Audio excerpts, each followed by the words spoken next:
Viewers, গত ভিডিওতে আমি এই কম দামি রিচার্জেবল লাইটটির ব্যাপারে একটা রিভিউ করেছিলাম এবং সেই ভিডিওতে আপনাদেরকে জানিয়েছি যে এই লাইটটা কতটা খারাপ হতে পারে আপনার জন্য, আপনি কিভাবে এই লাইটটা কিনে প্রতারিত হতে পারেন এবং আপনি কি আপনার বিপদ ডেকে আনতেছেন কিনা সেই ব্যাপারেও আপনাদেরকে আমি জানিয়েছিলাম এবং এটা খুলে দেখিয়েছিলাম যে আসলে কিভাবে প্রতারণা করা হচ্ছে আমাদের সাথে।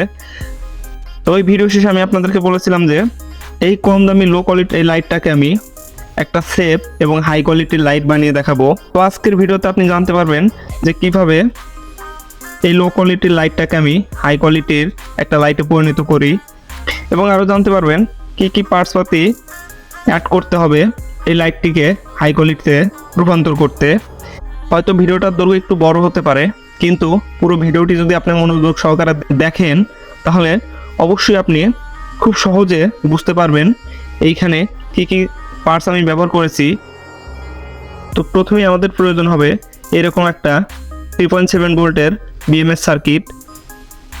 আপনারা যারা গত ভিডিওটি দেখেছেন তারা দেখেছেন যে এই লাইটের ভিতরে যে সার্কিটটি রয়েছে সেটা কোনো বিএমএস সার্কিট না, নর্মাল একটা চার্জিং পোর্ট লাগিয়ে সেখান থেকে শুধুমাত্র চার্জিং একটা ইন্ডিকেটর দেওয়া হয়েছে এবং যে ব্যাটারি ব্যবহার করেছে সেই ব্যাটারির সাথে কোনো বিএমএস ছিল না, যার কারণে ওইটা ছিল খুব রিস্কি একটা বিষয়। এরপর প্রয়োজন হবে এরকম দুটি রেড এবং গ্রিন কালার এলইডি, কারণ আমি এই লাইটটিকে যখন চার্জে দেব তখন যেন ইন্ডিকেট করে যে লাইটটি চার্জ হচ্ছে এবং চার্জ ফুল হয়ে গেলে যেন ইন্ডিকেট করে যে এই লাইটটির ব্যাটারি ফুল চার্জ হয়েছে। সেই জন্য দুটি এলইডি ব্যবহার করব এবং এই এলইডির কানেকশন আমি এইখান থেকে দিব।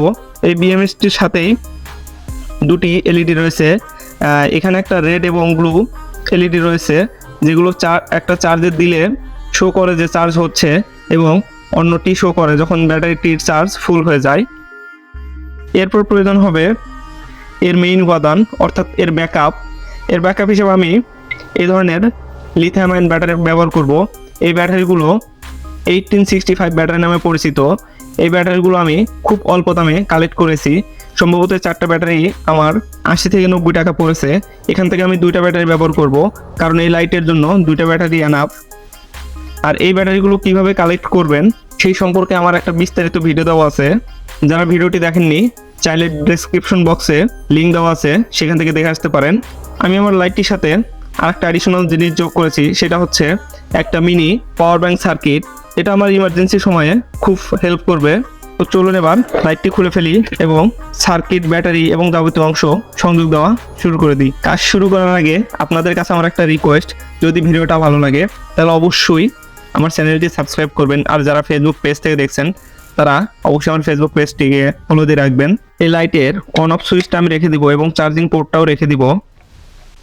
লাইটটা আমি খুলে নিয়েছি। এখন আমি এই ড্যামেজ ব্যাটারিটাকে ফেলে দিব এবং এই ডায়োড রেজিস্টর এবং এলইডিটাও সরিয়ে ফেলব। এই ব্যাটারিটা ফুলে গেছে, আর ফোলা ব্যাটারি কখনো ভালো হয় না। ভিডিওতে বোঝা যাচ্ছে কিনা জানি না। এই ফোলা ব্যাটারিটার কারণেই ব্যাকআপ এত কম ছিল, মাত্র 10 মিনিটের মতো। এই গ্লাসটাকেও তুলে ফেলতে হবে। দেখুন, গ্লাস দিয়ে লাইটের ওজন বাড়িয়ে বোঝানো হয়েছে ভিতরে অনেক বড় ব্যাটারি ব্যবহার করা হয়েছে। তাহলে ভাবুন কত বড় প্রতারণা করা হয়েছিল।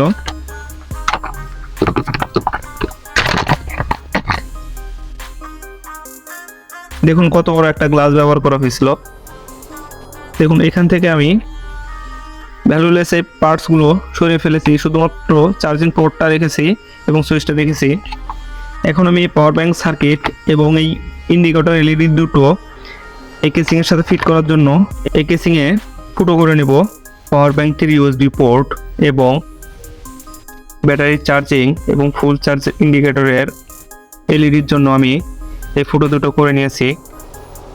এরপর আমি এই বিএমএস সার্কিটটিতে এলইডি দুটি লাগিয়ে নিয়েছি। অবশ্যই প্লাস মাইনাস দেখে লাগাতে হবে। এলইডি দুটি যেখানে লাগিয়েছি সেখানে দুটি এসএমডি এলইডি ছিল, আর এলইডি দুটির আমি লেগ বড় রেখেছি কারণ এই এলইডি দুটি যেন কেসিংয়ের সাথে খুব সুন্দরভাবে ফিটিং হয়।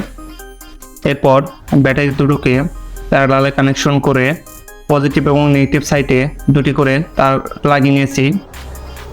লাল দুটি তার পজিটিভের জন্য এবং সাদা দুটি তার নেগেটিভের জন্য। এরপর আমি সুইচের এক প্রান্তে একটি লাল তার লাগিয়ে নিয়েছি এবং এই লাইটের সাথে দেওয়া মাইক্রো এসডি পোর্টের সাথে প্লাস মাইনাস দেখে দুটি লাল কালো তার লাগিয়ে নিয়েছি। এই লাল কালো তার দুটি বিএমএস এর ইনপুট সেকশনে যাবে, অর্থাৎ যে পাশে বিএমএস এর সাথে একটা মাইক্রো এসডি পোর্ট রয়েছে সে পাশে অবশ্যই প্লাস মাইনাস দেখে লাগাতে হবে। এখন আমি এই পাওয়ার ব্যাংক সার্কিটটি আউটগুলোর সাহায্যে সঠিক জায়গা মতো লাগিয়ে নিব।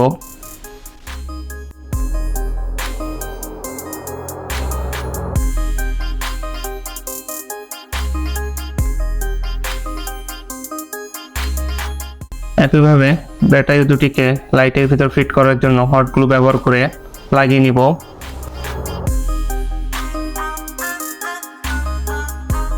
এখন আমি বিএমএস এর সাথে থাকা এই এলইডি দুটোকে যথাস্থানে বসিয়ে দিয়ে হট গ্লুর সাহায্যে সুন্দরভাবে লাগিয়ে নিব।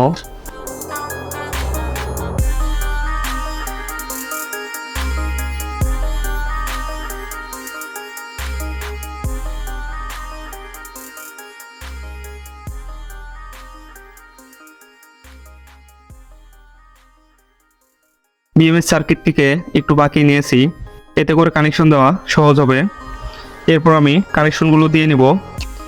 তো শুরুতেই এই পাওয়ার ব্যাংক সার্কিটে আমি এই ব্যাটারি থেকে প্লাস এবং মাইনাস দিয়ে দিব, যেহেতু আমি দুইটা করে প্লাস মাইনাস বের করেছিলাম তাই এখান থেকে একটা প্লাস এবং মাইনাস দিয়ে দিচ্ছি।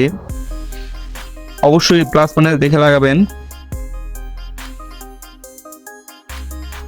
আরও দুইটি প্লাস মাইনাস থাকে, এই দুটো আমি ব্যাটারিকে চার্জ করার জন্য বিএমএস থেকে আউটপুট হিসাবে নিব, অর্থাৎ বিএমএস এর আউটপুটে যে প্লাস মাইনাস আছে সেইখানে লাগিয়ে দেব সাদা ওয়্যারটা মাইনাস। এরপর যেহেতু আমরা মাইক্রো ইউএসবি পোর্ট দিয়ে চার্জ করব, এই মাইক্রো ইউএসবি থেকে এই প্লাস মাইনাস তারটা আমি বিএমএস এর ইনপুট সাইটে প্লাস মাইনাস দেখে লাগিয়ে নিব। মোটামুটি সব কানেকশন কমপ্লিট, শুধুমাত্র বাল্বের কানেকশনটি বাদে। বাল্বের লাল তারটি আমি সুইচের অপর প্রান্তে লাগিয়ে দেব।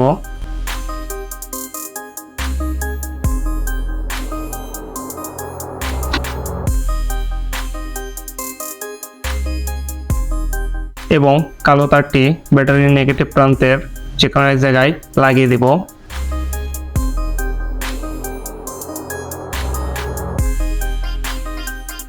আমাদের সকল কানেকশন কমপ্লিট। আমি আবার ভালো করে চেক করে নিয়েছি। চলুন এবার এটাকে টেস্ট করে দেখি আদৌ এটা কাজ করে কিনা। দেখুন খুব সুন্দরভাবে এটা কাজ করছে। এখন আমরা চার্জিং পোর্টে একটা মাইক্রো এসডি চার্জার লাগিয়ে দেখব চার্জ হয় কিনা। ভিউয়ার্স দেখতে পারলেন চার্জারটি লাগানোর সাথে সাথে চার্জিং এলইডিটা জ্বলে উঠেছে। ব্যাটারি চার্জ ফুল হয়ে গেলে লাল বাল্বটি বন্ধ হয়ে সবুজ বাল্বটি জ্বলে উঠবে। এবার জেনে নেওয়া যাক যে এই ব্যাটারি দুটি থেকে আমরা কতক্ষণ ব্যাকআপ পাবো। আমার হিসাব অনুযায়ী এই ব্যাটারি দুটো থেকে কমপক্ষে আমরা 2 ঘন্টা ব্যাকআপ পাবো। আগে যেখানে মাত্র 7 থেকে 10 মিনিটের মতো ব্যাকআপ পাওয়া যেত। তো চলুন এবার এটাকে ফিটিং করা যাক। লাইটটি ফিটিং করা একদম কমপ্লিট। এবার দেখি এই মডিফাইড লাইটটিতে যে আমরা পাওয়ার ব্যাংক লাগালাম সেটা কাজ করে কিনা। পাওয়ার ব্যাংক সার্কিটটি টেস্ট করার জন্য এখানে আমি একটা চার্জিং কেবল ব্যবহার করব। এটা একটা টাইপ সি কেবল।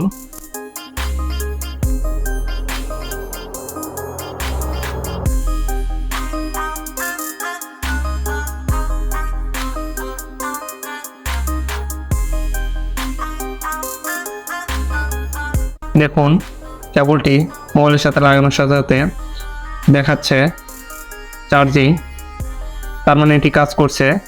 এটা খুব দ্রুত চার্জ করতে পারবে না হয়তো, কিন্তু ইমার্জেন্সি সময়ে খুব কাজে দিবে। ভিউয়ার্স এই ছিল আজকের ভিডিও। যদি ভিডিওটি ভালো লাগে তাহলে অবশ্যই একটা লাইক দিবেন। আর এতক্ষণ কষ্ট করে ভিডিওটি দেখার জন্য সবাইকে অনেক অনেক ধন্যবাদ।